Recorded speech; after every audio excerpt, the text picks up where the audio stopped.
सभी दोस्तों को रवि का नमस्कार, राम राम, जय जोहार। जैसा कि मजाक मजाक में मेरा चैनल चल ही रहा है, उसमें कविता चल रहा था। उसके बाद मैंने आपको बताया कि एजुकेशन के ऊपर कुछ बात करूँ करके, तो एक एपिसोड में इसके पहले बना चुका हूँ।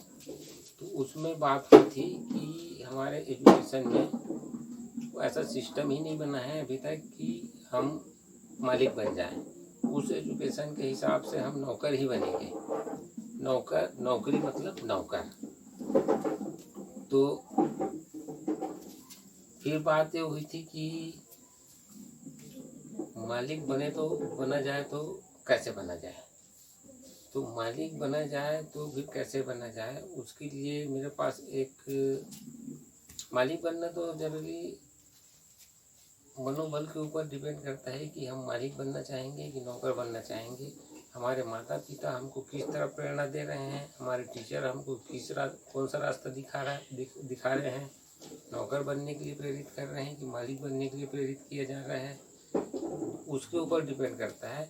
लेकिन अगर कुछ पैटर्न हमारे शिक्षा व्यवस्था में कुछ ऐसा व्यवस्था हो जाए कि उस व्यवस्था के चलते हमारा मानसिक संतुलन मालिक बनने की तरफ ही जाए, तो फिर मज़ा आ जाएगा फिर पढ़ाई करने में। तो अभी तक शिक्षा को जिस तरह भी प्रेजेंट किया गया है, उसमें सभी प्रकार के विधाओं को अलग अलग तरीके से शामिल करने की कोशिश की गई है। जैसे नृत्य को शामिल किया गया है, तो नृत्य को शामिल किए हैं तो बच्चे उसमें बंदर बन जा रहे हैं। जैसे टीचर नाच रहे हैं वैसे बच्चे नाच रहे हैं, जैसे टीचर बोल रहे हैं वैसे बच्चे बोल रहे हैं। तो नृत्य कला में बच्चे बंदर बन जा रहे हैं। और संगीत कला जो है, तो संगीत कला ऐसा है कि उसमें भी परफेक्शन नहीं आ पा रहा है, क्योंकि संगीत की चरम ऊंचाई को जब छुआ जाए, उसके पहले का जो प्रावधान है वो पूरा नकल बेस में है। नकल मतलब बेईमानी, मैं पहले ही बता चुका हूँ, नकल मतलब बेईमानी। तो संगीत पद्धति में बच्चे रट्टू तोता बन जा रहे हैं। रट्टू तोता बन जा रहे हैं तो वो भी बंदर ही है। डांस में तो बंदर बन रहे हैं और संगीत पद्धति में रट्टू तोता हो जा रहे हैं। पोयम को रटा रहे हैं, कविता को रटा रहे हैं, उसको समझाया नहीं जा रहा है, रटा रहे हैं। तो और बहुत से न जाने अलग अलग टाइप से किसी में खेल को शामिल किया गया है। बहुत अच्छी बात है, ये सब शामिल होना भी चाहिए, लेकिन इसमें वो बात नहीं आ पा रही है जो आना चाहिए।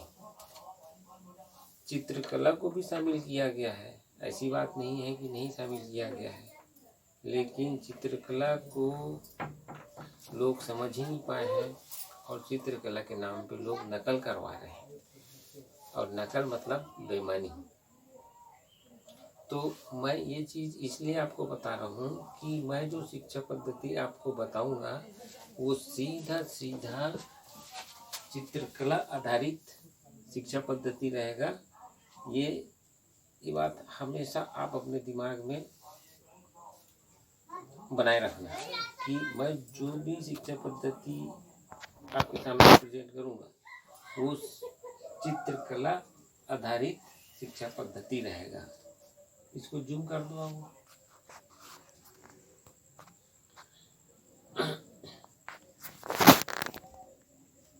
तो अब इसके बाद अब मैं बच्चे मालिक बने तो बने कैसे। तो बच्चे मालिक क्यों नहीं बन पा रहे हैं, इसका बेसिक फंडा मैं आपको बता रहा हूँ। आप उसके बारे में अगर सुनेंगे भी तो आप बोलेंगे अरे हाँ, ये तो एकदम सिंपल है, हमारे दिमाग में अभी तक कैसे नहीं आया। तो असल में क्या है कि हम समझ नहीं पाए शिक्षा पद्धति को, और बच्चे को हम जैसे ही स्कूल में दाखिला दिलाते हैं उसके लिए हम कॉपी खरीदते हैं। कॉपी खरीदे तो हम बड़े शौक़ से बच्चे के लिए कॉपी खरीदते हैं, पेंसिल खरीदते हैं और रबड़ खरीदते हैं। ये तीनों चीज़ में हमसे कहाँ कहाँ गलती हो रही है, ये बहुत ही साइकोलॉजी ढंग से अगर आप अनुभव करेंगे तो ये तीनों जगह गलती हो रही है। स्कूल द्वारा बोला जाता है कि बच्चों को 2 लाइन की कॉपी दिला दो,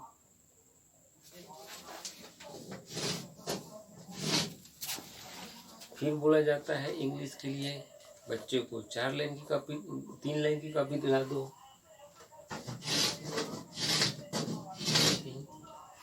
फिर बोला जाता है कर्सिव राइटिंग के लिए 4 लाइन की कॉपी दिला दो।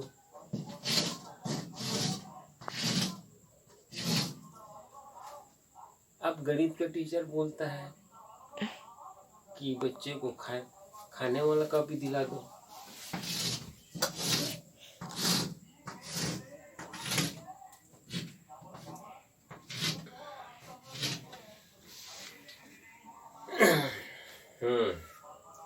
अब आप लोग सोच रहे होंगे कि मैं बताना क्या चाह रहा हूँ। बात यहीं पे है, एकदम ध्यान से गौर से सुनना। मैं इसके पीछे आपको एक स्टोरी सुनाऊंगा, उस स्टोरी को आपको ध्यान से सुनना है। ये मेरे भी समझ में नहीं आया था, लेकिन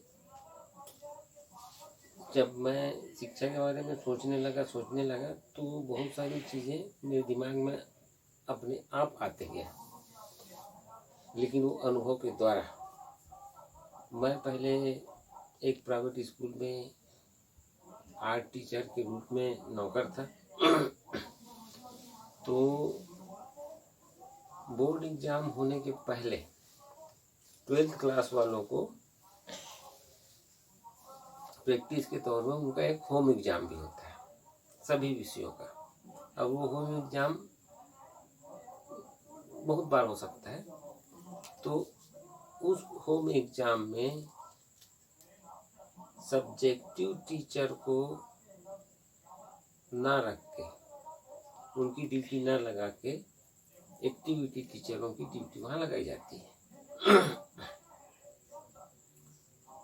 तो क्वेश्चन पेपर भी दिया जाता है और आंसर शीट भी दिया जाता है। ये तो बच्चों की प्रैक्टिस के लिए है, होम एग्ज़ाम है, ये एक पूर्व तैयारी है बोर्ड एग्ज़ाम दिलाने के लिए। तो इसमें मेरे साथ जो घटना घटी है उसका ही वर्णन कर रहा हूँ कि 12th के एक बच्चे को क्वेश्चन पेपर देने के बाद जब मैं आंसर शीट दिया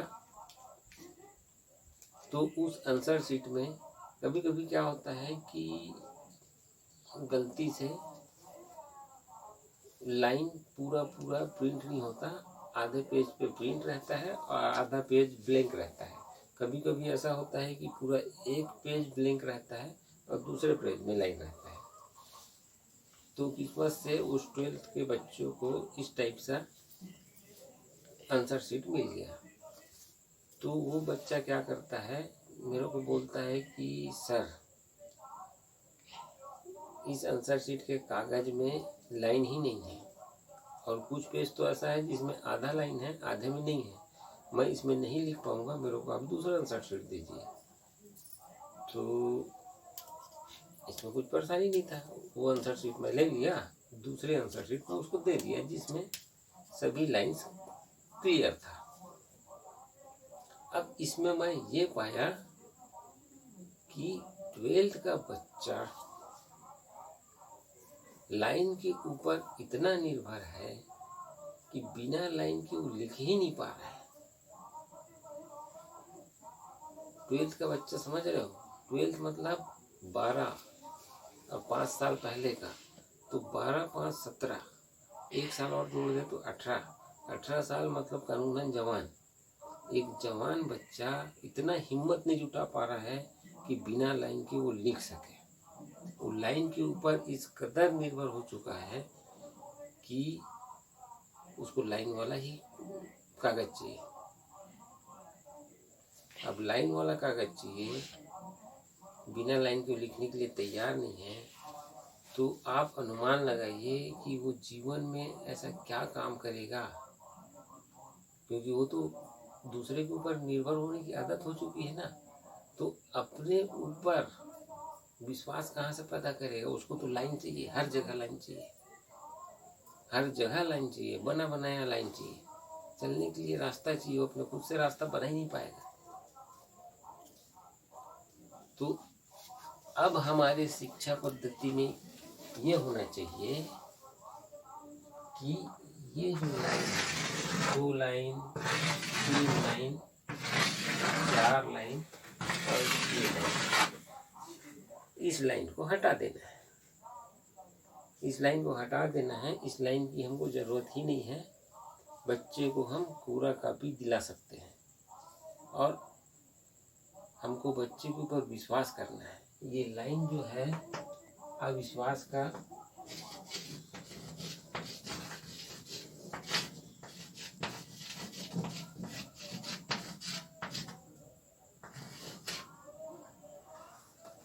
ये लाइन जो है अविश्वास का प्रतीक है, माँ बाप के द्वारा भी और शिक्षक के द्वारा भी।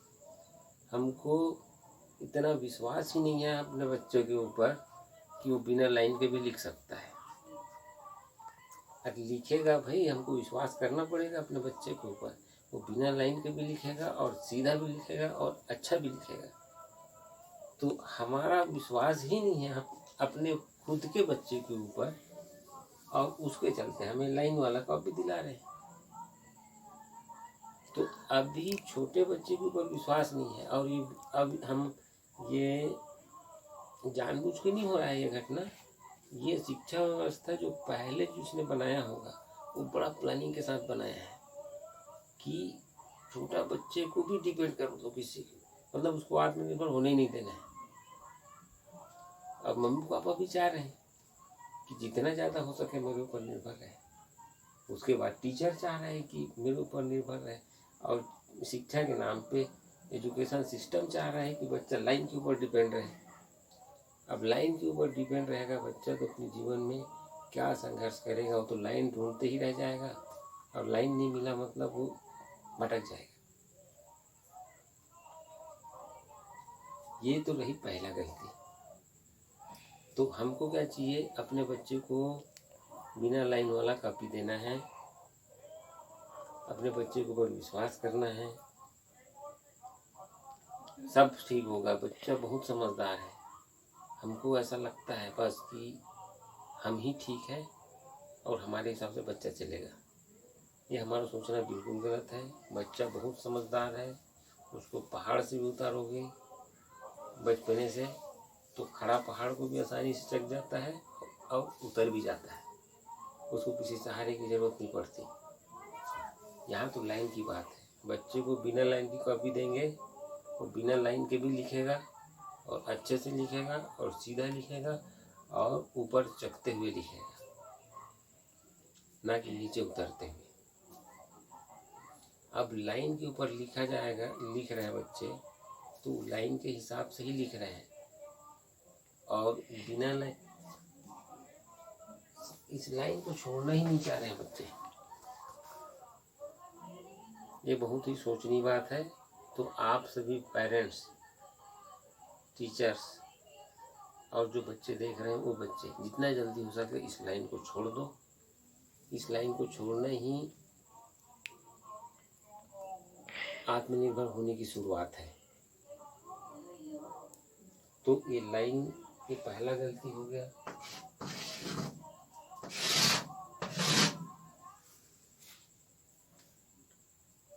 अब दूसरा गलती, अविश्वास का दूसरा गलती।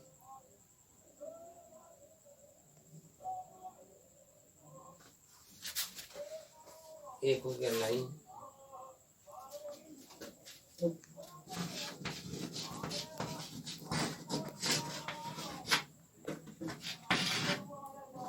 दूसरा हो गया पेंसिल, तीसरा हो गया रबर।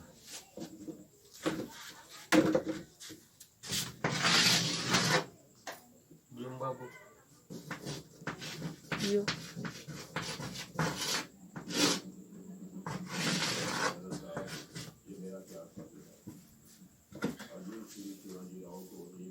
लाइन की गलती तो अपने को समझ में आ गई, अब अपने को पेंसिल की गलती समझना है। हम बच्चे को पेंसिल दे क्यों रहे हैं? अब सबसे पहली बात तो ये सोचना पड़ेगा, हम बच्चे को पेन क्यों नहीं दे रहे हैं? बच्चे को पेन क्यों नहीं दे रहे हैं? और बच्चे को सीधा क्रेयॉन्स कलर नहीं क्यों नहीं दे रहे हैं?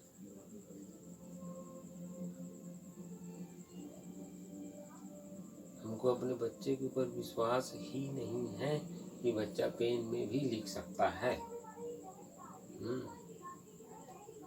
यहाँ फिर माता पिता अपने बच्चे के ऊपर विश्वास नहीं कर रहे हैं। यहाँ तक शिक्षक भी अपने स्टूडेंट के ऊपर विश्वास नहीं कर रहे कि बच्चा पेन से भी लिख सकता है और अच्छे से लिख सकता है। यहाँ पेंसिल का एक और है अविश्वास तो है ही। दूसरी बात ये है कि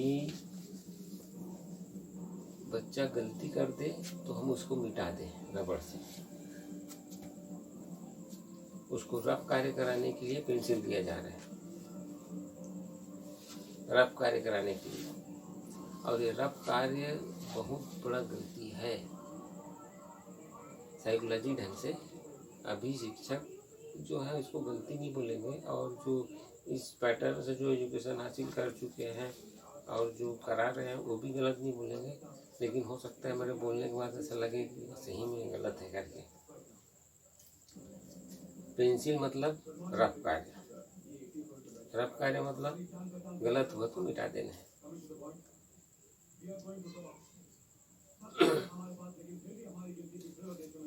तो अब यहाँ ये है कि बच्चा अपना जिस शब्द को, जिस लेटर को 1 महीने में सीख सकता था, उसको 2 महीना लगा रहा है सीखने में, क्योंकि उसको पता है कि मैं रफ कर रहा हूँ, तो रफ कर रहा हूँ तो किए जा रहे हैं रफ। आप एक एग्जाम्पल आपको बताता हूँ कि क्या आप या मैं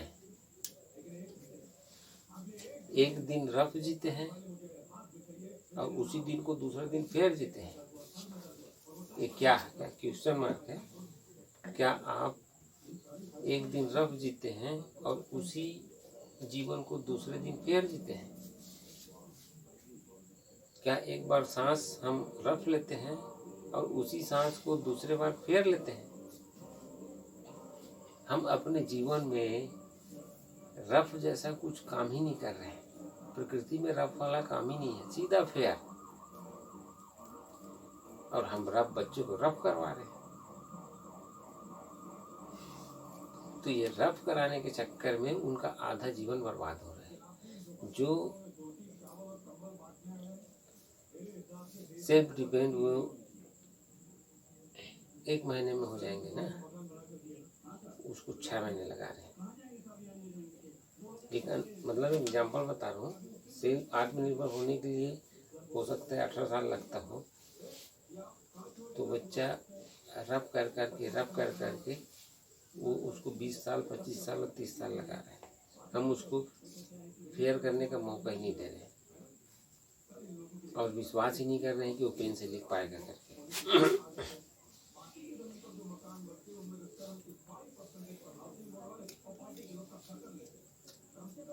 तो ये बात बहुत सोचनी है कि हम उस बच्चे को सीधा पेन दें, उनके ऊपर विश्वास करें, या तो फिर क्रेयॉन्स दें, सीधा कलर से लिखें। ये पेंसिल का जो पैटर्न है, जो जिसने भी बनाया है, फिर बोल रहा हूँ, वो बड़ा सोच समझ के बनाया है नौकर बनाने के लिए। इस लाइन को जिसने भी दिया है बड़ा सोच समझ के नौकर बनाने के लिए, और दूसरे को लाइन के ऊपर निर्भर, मतलब ये हमारे ऊपर निर्भर है ऊपर वाले लोगों का ना जो शासन कर रहे हैं वो चाह रहे हैं कि ये हमारे ऊपर निर्भर है। पेंसिल इसलिए दे रहे हैं ताकि ये रफ कार्य करने में उलझा रहे, दिमाग ना चला ना पाए, ये सोच ना पाए, रफ करते रहे करते रहे करते रहे और ये मालिक बनने लायक इसका दिमाग चले ही ना। बच्चा अपना गलती जल्दी से जल्दी सुधार सकता है अगर गलती कर रहा है तो। बच्चा अगर गलती कर रहा है तो अपनी गलती जल्दी से जल्दी सुधार सकता है, लेकिन हम इस रबड़ के जरिए उनकी गलतियों को मिटा दे रहे हैं। जब गलती सामने में रहेगा तब तो गलती को सुधारेगा बच्चा। बच्चा गलती किया नहीं कि हम उसको रबड़ से मिटा दिए। बच्चा गलती किया नहीं कि हम उसको रबड़ से मिटा दिए। अब वो बच्चा देख ही नहीं पा रहा है, उसको समझ ही नहीं पा रहा है कि सुधारना क्या है। तो जो गलती 2 दिन में सुधर सकता था वो 8 दिन 10 दिन और 15 दिन लग रहे।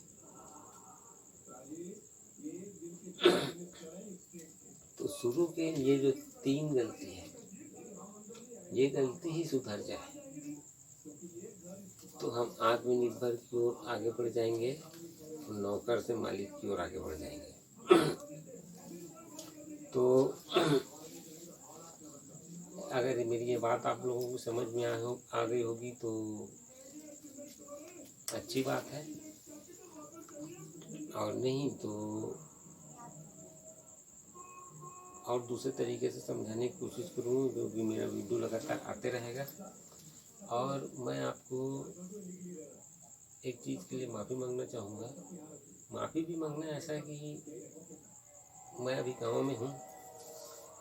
गांव में एक कच्चा हाउस है जिसको मैं स्टूडियो जैसे यूज करता हूँ। ये जो है कच्चा हाउस है, एक बचा हुआ है, और सीमेंट का पक्का हाउस और है। लेकिन ये मेरे को कंफर्टेबल लगता है। यहाँ पे गर्मी और ठंड का असर नहीं के बराबर पता चलता है। तो यहाँ गांव में आजू बाजू टीवी, बच्चे हल्ला कर रहे हैं, कुत्ता भौंक रहा है, तमाम प्रकार की आवाज़ें आते रहती हैं। तो इनको आप नज़रअंदाज करके मैं जो बोल रहा हूँ उसको सुनने की कोशिश कीजिएगा, क्योंकि मैं उनको चुप नहीं करा सकता। और मैं चाहता हूँ कि मैं अपने बात को जल्दी से जल्दी आप तक पहुँचाऊँ, क्योंकि समय बहुत विपरीत चल रहा है। कभी भी किसी के साथ कुछ भी हो रहा है। और चाहूँगा कि आप लोग खुद से कोरोना से बचने के लिए प्रयास करते रहिए, मास्क लगाइए। मैं अभी घर में हूँ, नहीं तो मैं जब भी घर से बाहर निकलता हूँ तो मास्क लगा के ही निकलता हूँ। और बाहर से आने के बाद हाथ पैर साबुन से बिल्कुल धोते रहिए। और जब भी बाहर निकले तो सोशल डिस्टेंसिंग का पालन कीजिए। धन्यवाद।